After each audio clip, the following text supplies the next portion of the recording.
So, here's the thing you should know about me.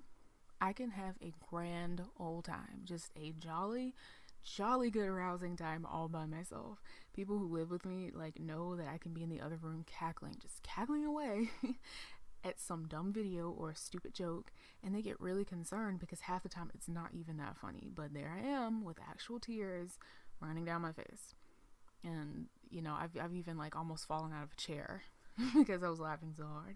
My brother is the same way. We'll sit beside each other at events, serious events, and then I guarantee you, someone is gonna start coughing really, really bad in the middle of trying to give a speech or something, and we just look at each other, and then the next moment we are crying, laughing. So I blame it really on watching shows like Beavis and Butthead as a kid. I can guarantee you that is why I've lost so many brain cells. So welcome to the CRF podcast. This is not your average podcast, and if that's what you wanted, please exit stage left right now. So I know it's been a couple of weeks since we've had a new Completely Random Foolishness podcast episode. They're supposed to come out on every Wednesday. I got that, I understand. But what I failed to mention in the last episode is that I was actually making room for season 2. This is the start of season 2. So, in case you're new here, hi, I'm the host, Asia. And this week we are kicking off season 2 with a delicious little game I call Laughing at Other People's Expense. Okay, no, that's a little mean. Try that again. Okay, how about chortling at how stupid people are? No, not it. Alright, I got it this time. Reading really, really bad fan fiction. There we go. Okay. So I scoured the internet looking for the best of the worst. Fan fiction is already, how do you put this, a very mocked genre.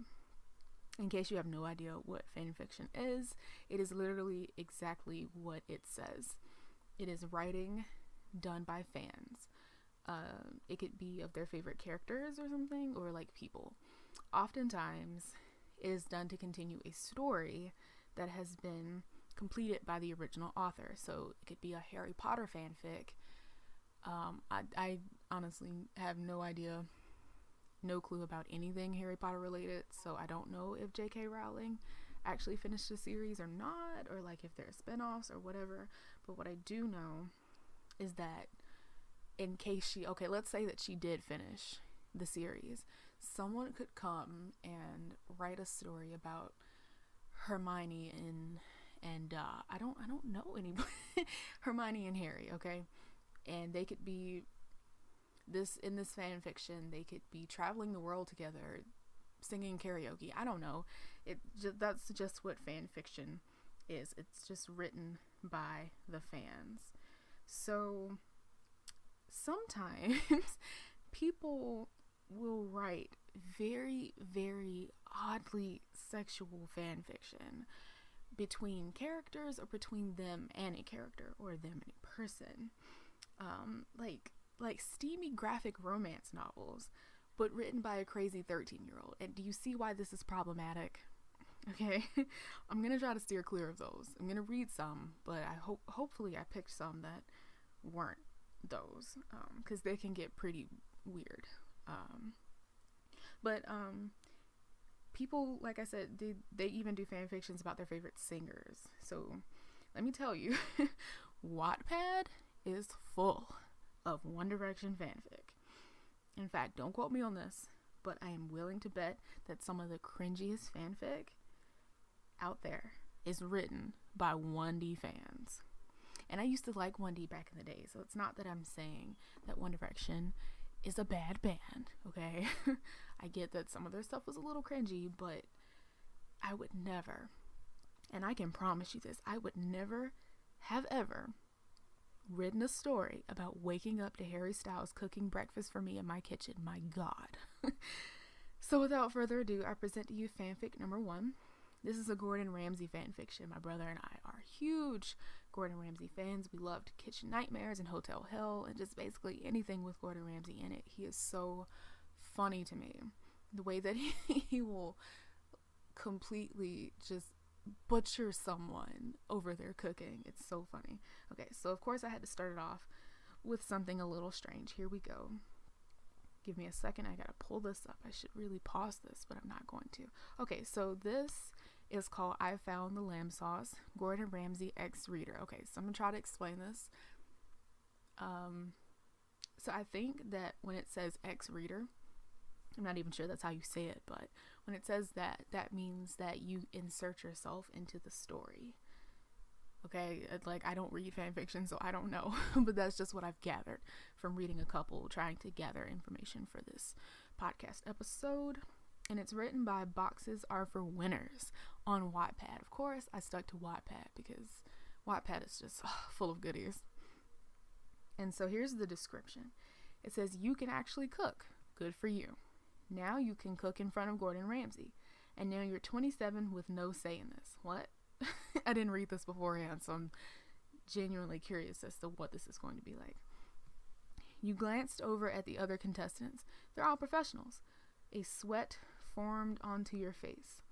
As the food you have to cook was slowly revealed, you wondered about the challenge. Interesting. Okay, so this is a 9-part story. I don't know if I'm going to read all this. I have to see what the time is looking like. But here we go. So I'm going to click read. This actually won like number 11 for something. Like it won an award on Wattpad, so this better be good. Okay. The silver lid then revealed the dish. It's your worst nightmare. Insect blood soup. What? Before you knew it, you were already at your station. You smelled a nice aroma already. Can you smell what the Rock is cooking? The Rock only came for the pun? Wait, no, is this like Dwayne the Rock? Oh no. The Rock only came for the pun. Oh well, not like you care. You're currently boiling the water. This meal is difficult after all. You're making lamb without the sauce? Looks like I found another idiot sandwich. I can't talk like Gordon Ramsay, but I can definitely hear his voice in my head. If you've never heard him, you need to go and search it because it is an iconic sound. I think, what is he, Australian or something? I think he is. Anyway, he's known for using profanity and insulting people in just the worst way possible. He did call someone an idiot sandwich one time. And it's also iconic. I think the name of this is I Found the Lamb Sauce because he did go on a rampage about lamb sauce. Yeah. Anyway, back to reading. Luckily, that wasn't intended for you. Instead of staring, you look back at what you did. Congrats. You only have boiled water. Who wrote this? There were random spices, but all mixed together. Who cares, right? You just poured all of the spice into the water while you turned off the fire. There was precisely 2 cups of the spice. This is going to be nasty. Then you saw the blood. Whoever likes this is going to get salmonella one day, you thought. Whatever. You shrugged it off. You poured the 8 cups of odd-colored blood? Huh? It's a subtle mix of orange and blue. It disgusted you to the core. Oh well. A crash noise was made. You looked at it, seeing John Cena. What? Wait a minute. How did we see John Cena? We can't see him, right? We're not supposed to see him. You don't care.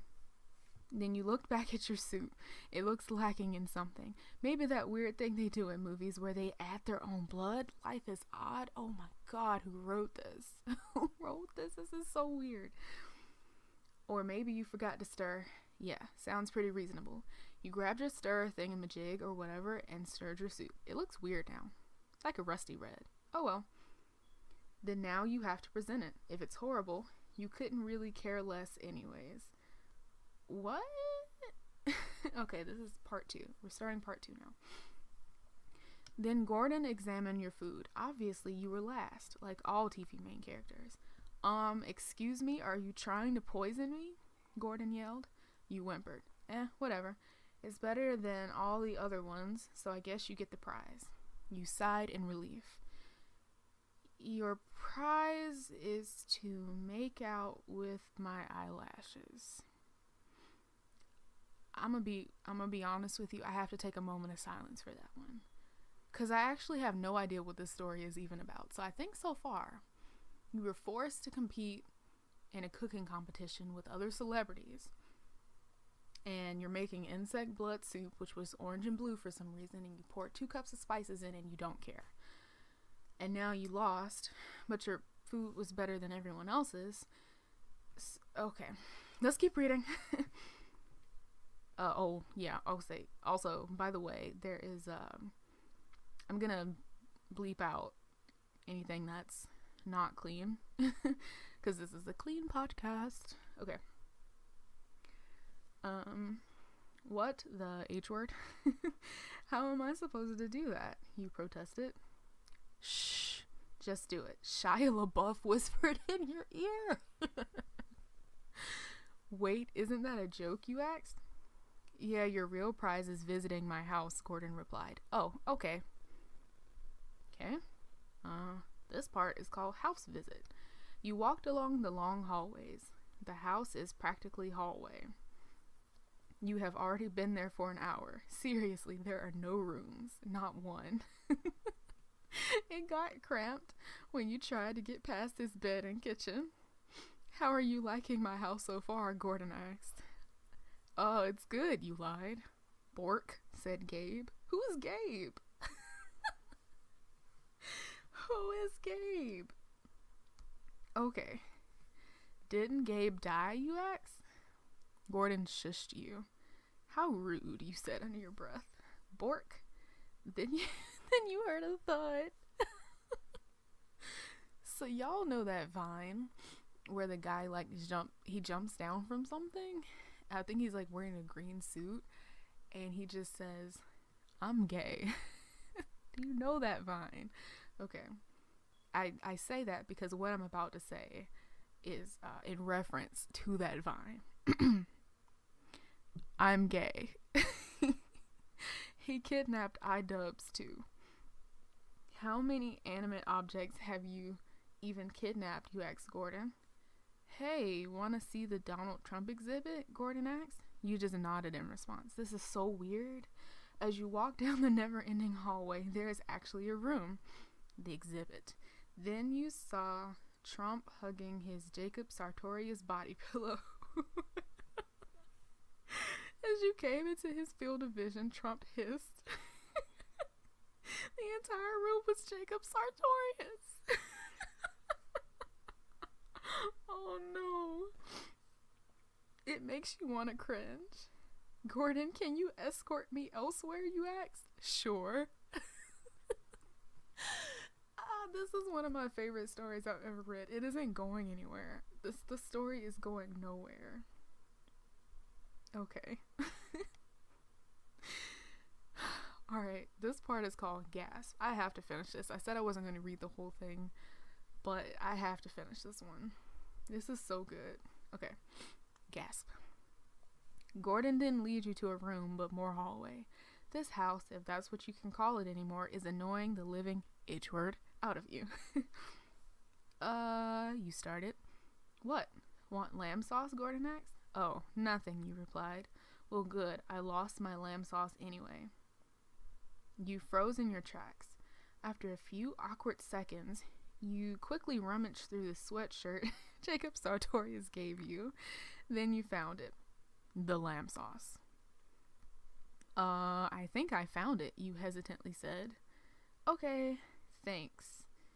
You're my bae now, Gordon said. Isn't he much older, though? He'll die off really soon, but you kept this to yourself. Okay. And here's like, the epilogue. I think that's what you call it at the end. Correct me if I'm wrong. From that day forward was your relationship with Gordon. Sure, you didn't love him like those teen movies, but at least you have someone. The end. Now it says the end, but it also says continue reading next part. So I'm going to continue reading next part. Oh, this is called bonus. Okay, this must be a bonus chapter. Oh boy. Big Shaq came into the room. Your girl, I know I got the sauce. What? Oh, it says you were left speechless. I'm also left speechless. Gordon was audibly triggered. Gordon, stop making ear rape noises, you whispered. Your ears are now not being raped. No ketchup. Big Shaq held up the lamb sauce. Just sauce. raw sauce. You took the lamb sauce, and that is unforgivable, Gordon yelled in ear rape noises. You were already annoyed, so you just stood there, silently. What you gonna do about it? Oh no. Okay. Now, this word right here is WAIFU. And I feel like this is an anime thing. I feel like it is. I don't know. And I don't want to embarrass myself by saying it wrong. So I'm gonna spell it out. Okay? What you gonna do about it? WAIFU. Big Shaq asked Gordon. It's not like I want you here or anything, Gordon said. You decided to step in. Oh my goodness, more Japanese. I don't know how to say that. Okay, so I yelled something in Japanese. That's what it says. Nani? Big Shaq said. You laughed to yourself. Big Shaq exploded. Oh, okay. Well, bye, I guess. Gordon stood there speechless. Then the awkward silence consumed the area. Literally. It was awkward being in the It was awkward being in the esophagus of a phrase describing sound. Oh well. When he said literally, he literally meant it literally. This is going down as the best story I've ever read. So we've got another part. Why not read it? I've got to see how this story ends. Oh, this is bonus too. Okay. You finally escaped the esophagus. However, something was different. Gordon was still with you, so that couldn't be it. No, there was a noise. Oh no, I see what it's gonna. It sounded somewhat familiar. Okay. So I don't know how I'm gonna be able to do this, but it's in the voice of the yodeling kid from Walmart. And I don't know how to do that. Okay. I don't know what I would do. I'm really trying to yodel. And I can't. All I do is sit inside. This is so bad. A voice yells.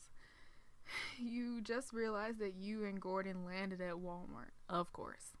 You could hear Gordon say some audible trigger noises under his breath. You two moved closer to see the child producing the noise. Ew, it's a blonde boy not in the blonde boy zone. You find yourself screaming. Everyone looked at you weird, especially Gordon. You can't say that to a kid, Gordon whisper yelled. Blonde Justin Bieber. Lucky you, these words keep streaming out of your mouth. Wanna be Jacob Sartorius. Mason, Le Blonde, stood there silently, staring at you. There is now an awkward silence. After a few moments, Mason smirks. Gordon, my fake father, I'ma finesse your girl. Mason purrs. What? No, you, Gordon says. Mason is getting closer to you. Gordon, say it 3 times. Why? I don't know. It works with Dora. Gordon clears his throat. Mason is 2 feet away from you now. No, you. No, you. No, you. Mason stops. Because it worked, Dora somehow appeared next to you demanding money. Ew, a wannabe bowl cut. Dora looked triggered by your insult. Mason and his fans continue their previous activity of consuming lettuce. This is such a great story. I don't want it to end. We're going to continue reading next part. This is bonus 3. I don't know how many bonuses there are. I think they said it was 9 parts. I have no idea which one I'm on though. Okay. Gordon came up behind you, whispering a song. You was at the club bottoms up when I first met you. You jumped back, voring Gordon's empty styrofoam cup. Why did you vor my cup? Gordon was angry. I was hungry and wanted to eat styrofoam. You gently floated into the floor. Boy West Coast followed you into the floor and T-posed first.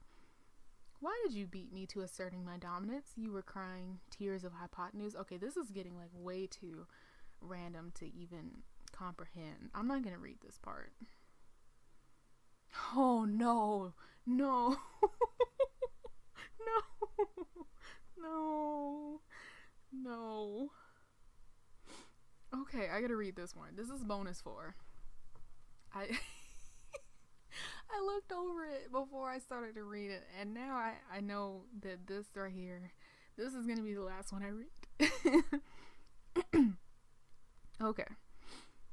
So again, let me preface this by saying if you have not seen Madagascar 2, then you will not understand this. But it is super funny to me, and I really hope I can get through it without laughing. So, in Madagascar 2, Gloria the hippo is sitting on a rock, I think, with some other girl hippos. And they're talking, and then one of the hippos is like, I think Moto Moto likes you. And then this big, ginormous hippo comes out of the water, and they start this really weird song. I think will.i.am sings it. But it is so funny, and people have turned it into a meme. So, okay. Let's read bonus 4. You were just relaxing on the beach when a female hypotenuse whispered in your ear, "Look out, I think Moto Moto likes you." Chunky. The dying meme himself raised his eyes out of the water and stared. He made his eyebrows go ooh, ooh, ooh, ooh, ooh, ooh. I like him big. I like him chunky. The hippo began walking towards you. I like him big. He's now almost right in front of you. I like him bumpy.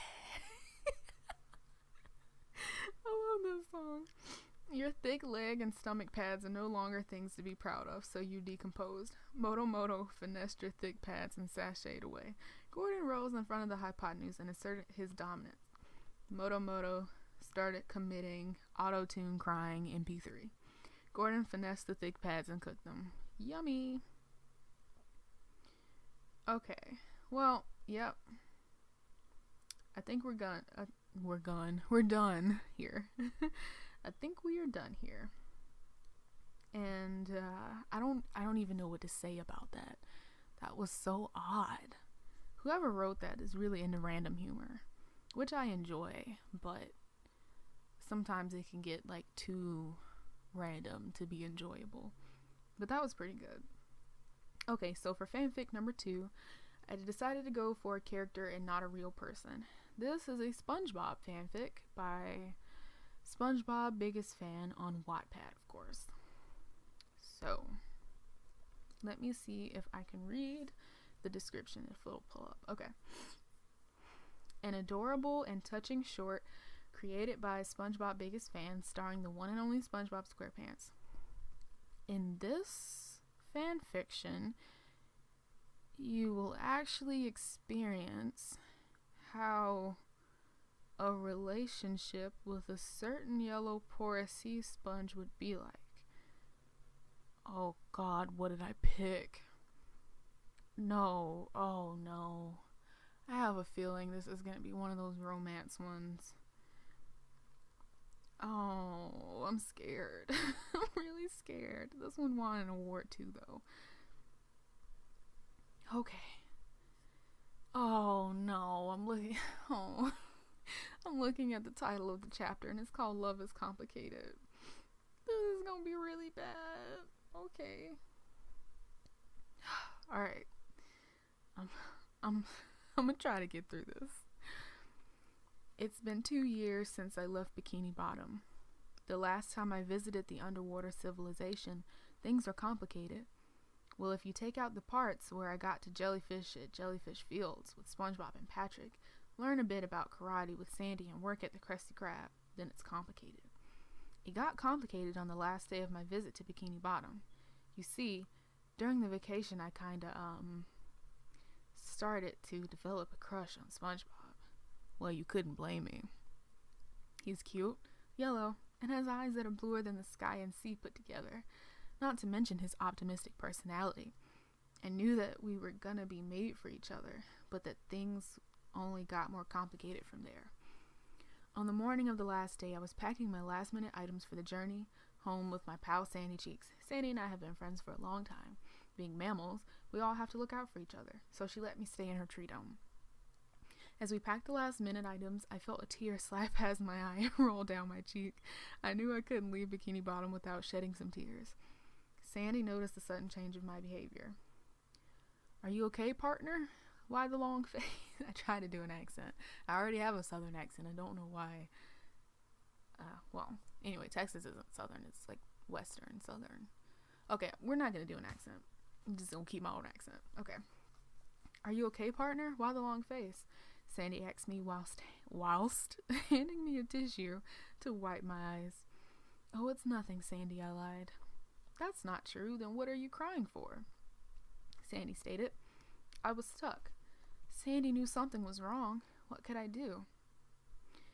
Then I realized that this was a friend I could trust. I had to spill the beans. Sandy, could I talk to you? I quietly spoke. Sure thing. You can tell your old pal Sandy anything, Sandy chimed. Thanks, Sandy. Hey, what are friends for? So what did you want to talk about? Sandy sat next to me. Well, the reason I was crying was because I'm going to miss all of you guys. Bikini Bottom has such a friendly neighborhood with lots of adoring sea critters, I said with a smile. Aw, shucks, I'm gonna miss you too, partner. We are closer than bark on a tree. Is that why you were crying? That's literally why I just said I was crying. I don't know why she asked that again. Sandy said in her Texas accent. Well, you see, since I came to Bikini Bottom, you're the first person I'm gonna tell, so please promise not to tell anyone, I pleaded. Well, sure, if it's a secret or something, Sandy promised. I love SpongeBob. I screeched with tears on the verge of breaking through the boundaries of my lashes. Well, golly, I always knew you liked SpongeBob, but not like this, Sandy smiled warm-heartedly. Yeah, well, he is cute, I blushed. You gotta tell him or you'll never know it if he loves you back, Sandy advised me, as I went from scarlet red to pale white. Tell him? I can't do that. What if he doesn't love me back, I whispered. Well, you'll never know if you never tell him, Sandy whispered back as she saw the extent of my tears flow over my cheeks and down onto my bare skin. I don't know how I feel about this. I'm gonna be real with you. I really don't know how I feel about this. This is insane already. What? Who writes a romance story about SpongeBob? Who does that? Okay, so here's part 2. I guess you're right, Sandy. But what if he turns me down and doesn't want to be friends? I shrieked. Oh, don't worry. SpongeBob isn't a guy who would want to end a relationship with. That sentence. Okay, let me try that again because it didn't make sense to me. Oh, don't worry. SpongeBob isn't a guy who would want to end a relationship with. Okay, anyway. Sandy reassured me. Yeah, I hope so. Gee, we better get in the boat before the aeroplane leaves us, I remembered. Don't worry, pal, we got everything packed and I invited everyone to come. Even SpongeBob, Sandy smirked, making me blush. Wait, does that mean? I trembled. Yeah, you gotta tell him before you leave. I was afraid you'd say that, Sandy. Don't worry, everything will be fine. Now remember to wear your air helmet at all times once we leave the tree dome. Sandy warned me, whilst she packed her air suit over her bikini. Okay, I sighed as I put the air helmet on my head and got into the boat.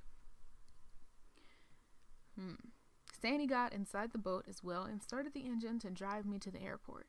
We both sat in silence for about 2 minutes just. So you want to hear some music? Sandy smiled. Yeah, sure, Sandy, I love music, I smiled back.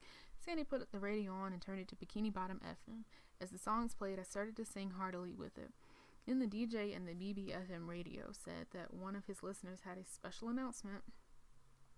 Hey all you crazy BBFM listeners, SpongeBob SquarePants has a special announcement for a very special friend of his. He wants to wish them the best and safest journey back home. What a sweet request, the DJ said. I sat there, staring at the radio. Did SpongeBob actually go to the trouble of actually making a special request on BBFM, I thought out loud? He sure did, ain't he sweet? Sandy teased. Yeah, I whispered. I then took out my iPhone. Product placement. And the first thing I saw were messages from all my friends, Patrick, Mr. Krabs, Pearl, Mrs. Puff, Larry the Lobster, Plankton, Karen, even Squidward, but no SpongeBob. Well, at least I'm going to see him at the airport. Sandy then broke my thoughts by saying, We're here. What if I'm not ready? Oh God. I blurted out loud. Is there a problem? Sandy asked. I guess I'm just nervous.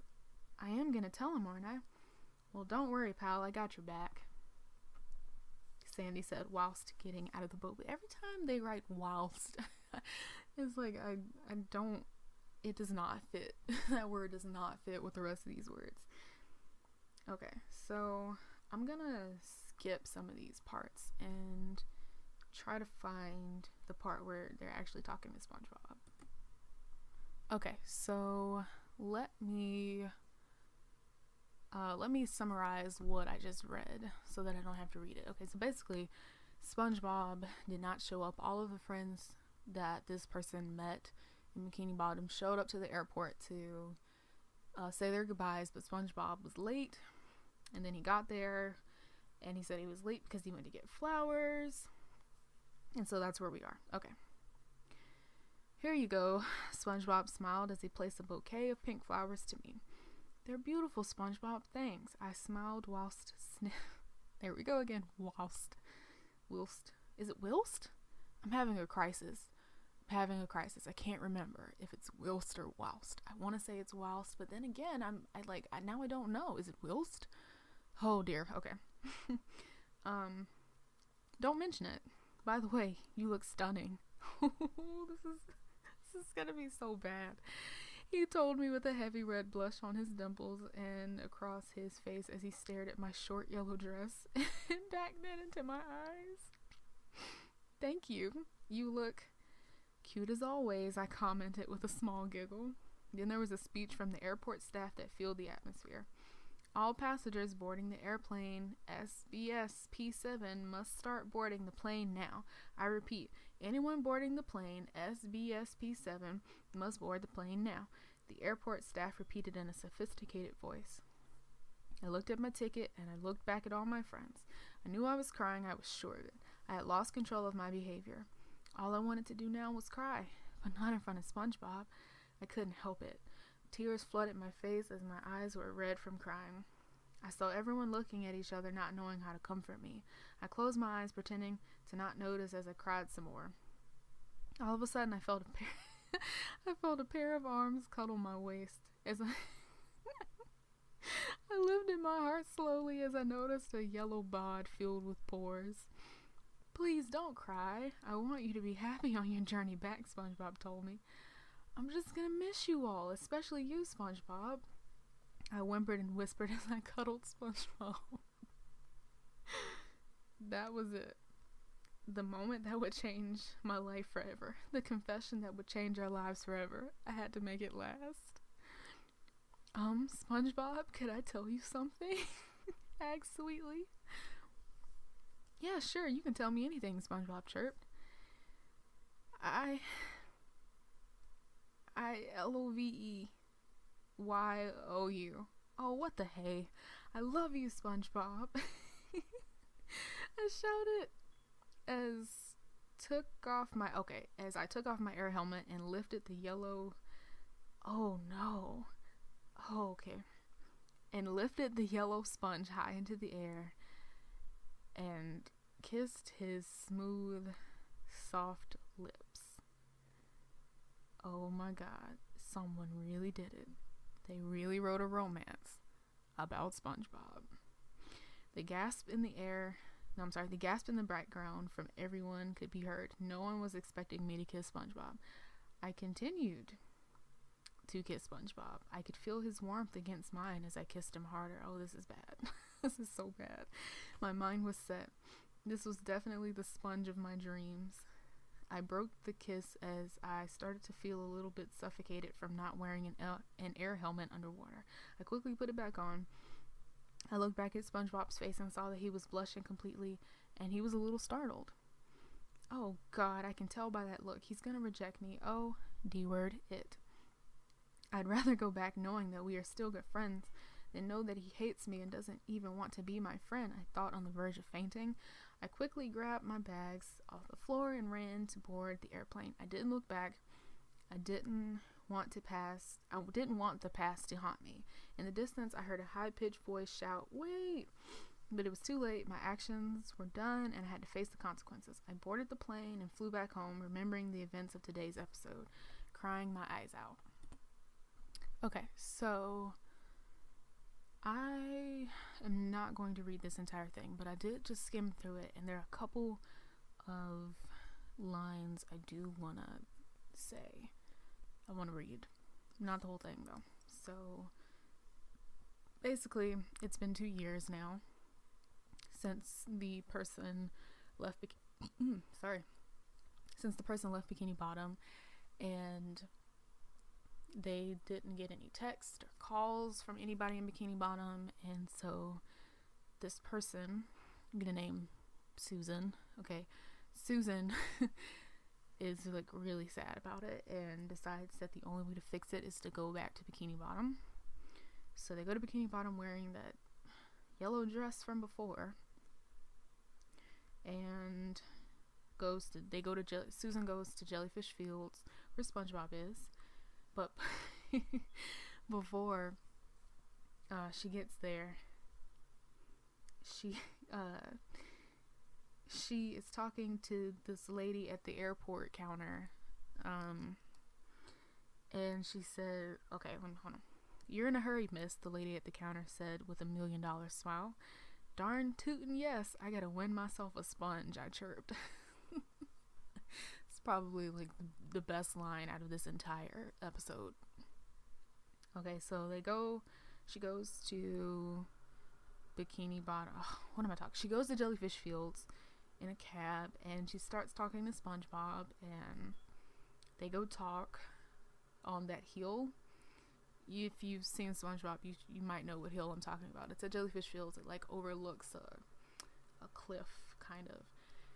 And they start to talk, and SpongeBob shares his jacket with Susan, and then she says she's sorry for kissing him and that it probably made him hate her. And SpongeBob's like, no, I don't hate you. And they go over some memories, and then she hugs him, and SpongeBob is like, "That's why you love me, right?" And she's like, "Yeah, okay, I don't know, I'm telling this story really bad, but..." So let me just start reading it again.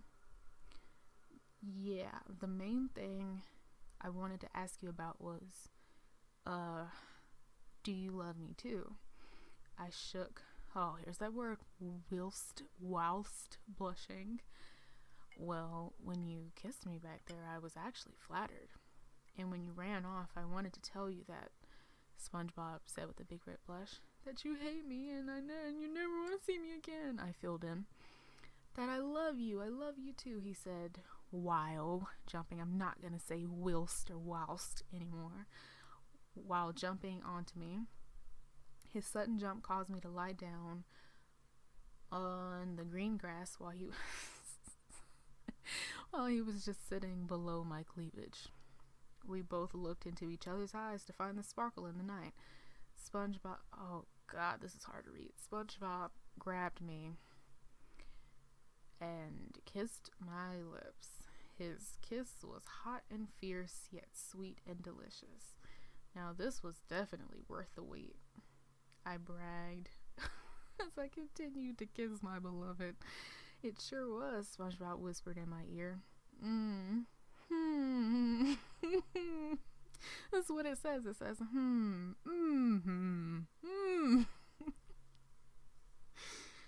We both kissed in unison, showing the love and gratitude towards each other. Okay. I don't know. There's another part. I don't know if I'm going to be able to read that part, because it is pretty... Oh, no. Okay. Never mind. It's bad. Okay. The person says that they wrote this when they were 11, and it was intentionally written to be cringy. Okay. I'm so glad that it's written intentionally to be cringy, because if this had been a serious thing, I would not have known what to do with myself. So for the final fanfic, I wanted to get a really good one, so I went all out. I was thinking, what else could be cringy? And then I figured it out. Taylor Swift. Taylor Swift could be cringy. But that's not all, folks. We got ourselves a Tay Tay and 1D fanfiction. I am just full of glee. Okay, so here we go. This is the last one I'm going to read. And I'm looking at the time here. I'm really this is a 30-part story, so probably not going to be able to read this entire thing. I'm just gonna skim it over and pick some good parts. So here, this one is by Harry is a Mood, and here's the description. Meet Taylor. Her life is like a living hell because of 5 ridiculous boys. Liam Payne, Louis Tomlinson. Ooh, how did they spell that? That is not right. Okay. Louis Tomlinson, Harry Styles, Niall Horan, and Zayn Malik. They hate because of some reason that she's pretty sure she doesn't know or have any idea. Her parents love her dearly but are out most of the time. Will they make peace or stay like this? But one of them have a crush on one of her. What happens when she is chosen to tutor one of them? Welcome to the life of Taylor Allison Swift, also known as Hell. Oh boy, this is okay. This has really bad grammar, and it's written like you can definitely tell the difference between fan fiction and something written by a professional author. And I know you're probably like, well, duh, okay, but what I'm trying to get at here is that fan fiction has such a unique sense of like cringe that you don't get from reading anything else. It's usually like the chapters are really short and they're full of things that really the reader doesn't need to know. Like there's really no story. It's not going anywhere. It's just a bunch of characters thrown together. This is a serious one. The first 2 that I read were not serious, but this one is not serious. And get this, the title of this is called Bullied by One Direction. I hope to God that this isn't going to be as bad as I think it is, but I really feel like it is. And like, that's in no offense at all to whoever wrote this, but I can't. Okay. Oh, this is in Taylor's point of view. Hey guys, my name is Taylor Allison Swift and welcome to my life. Well, to start with, I have 5 bullies that absolutely hate me for no reason. We used to be best friends, but God knows how we ended up as bullies. Now let me tell you a bit about my bullies. Niall Horan, the Irish leprechaun. He never really hit me or stuff. He just called me names and held me to the wall so the others beat me up. He also likes to ask me if I have any food so he can have it. I hate him, but probably the least. Liam Payne. Actually, he is the same as Niall and never hits me or insults. The only bad thing he has done is said I was ugly. Yep, that's nothing compared to what the others do to me. Harry Styles. He is nothing compared to Niall and Liam. He hits me, calls me names, and much, much more. I hate him and he hates me. As simple as that. I remember at one point I started to like him and apparently it went all around the school and I ended up with more beatings. See what I mean, guys? Do you see what I mean here? What is this? Okay. Zayn Malik. I despise him. I call him, not to his face, the Bradford bad boy. I think he's so different compared to his sisters. Yes, I know his sisters. He abuses me so much that I end up in the hospital a lot of times. I have no idea why he does this. I love his hair though. See, I don't, oh my God. I don't know if I'm gonna be able to get through this. Louis Tomlinson. Last but not least, the Doncaster swag master. Oh, oh no. That's what people like to call him. I hate him the most out of everyone. He is always the one who starts calling me names. Like sometimes I try to walk past just getting odd looks from people, but then he has to barge in and call me stuff. I only have one friend called Anna. She is like a sister to me and always sticks up for me. Now to get ready for hell. I need to read some of the comments. Let me read some of the comments on this and see, do people like this? Okay. K Brown 9 says Tomlinson, because the person who wrote this kept spelling it so wrong that at first I couldn't even like recognize like what they were trying to say. But then I was like, oh yeah, his last name is Tomlinson. Okay. Faith Prinsloo says this is not acceptable. Really, guys, like what the flip?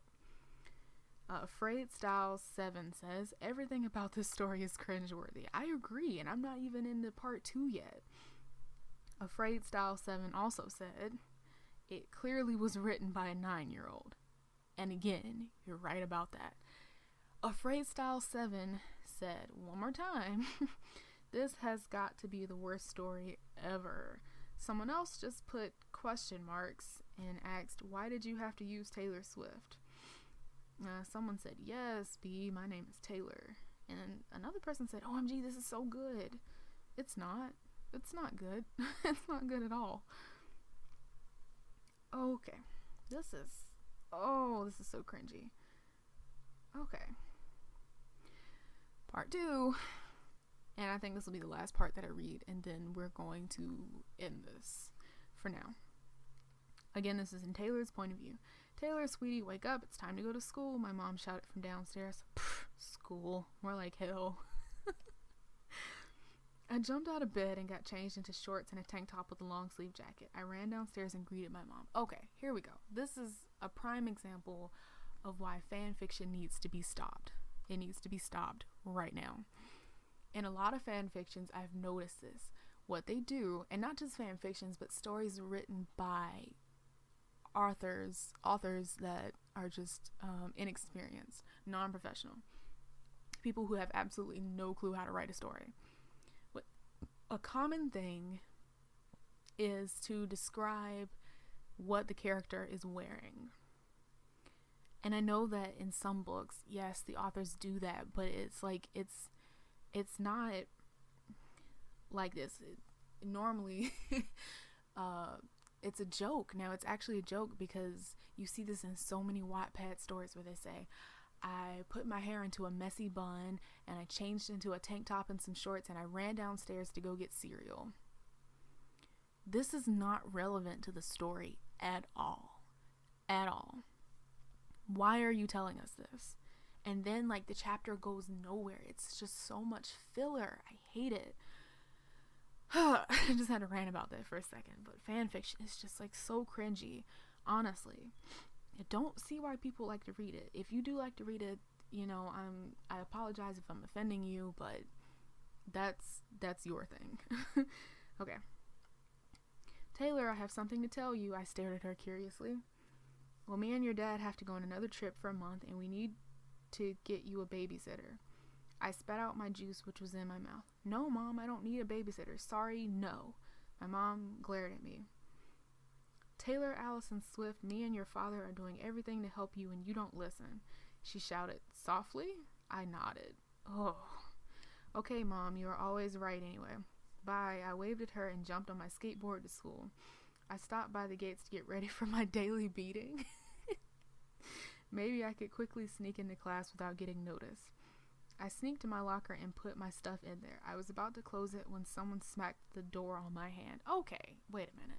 That is not okay. If you are being bullied, you need to tell someone, because this is not okay. Someone cannot just slam your hand in a locker and get away with it. That should not be a thing. And the way that this person is writing this story clearly shows how immature they are, because they're like, they think that this is making a good story because it's One Direction and it's Taylor Swift, and so obviously, you know, like this makes an interesting story because they can be mean to her and then haha, it turns out that they actually like her.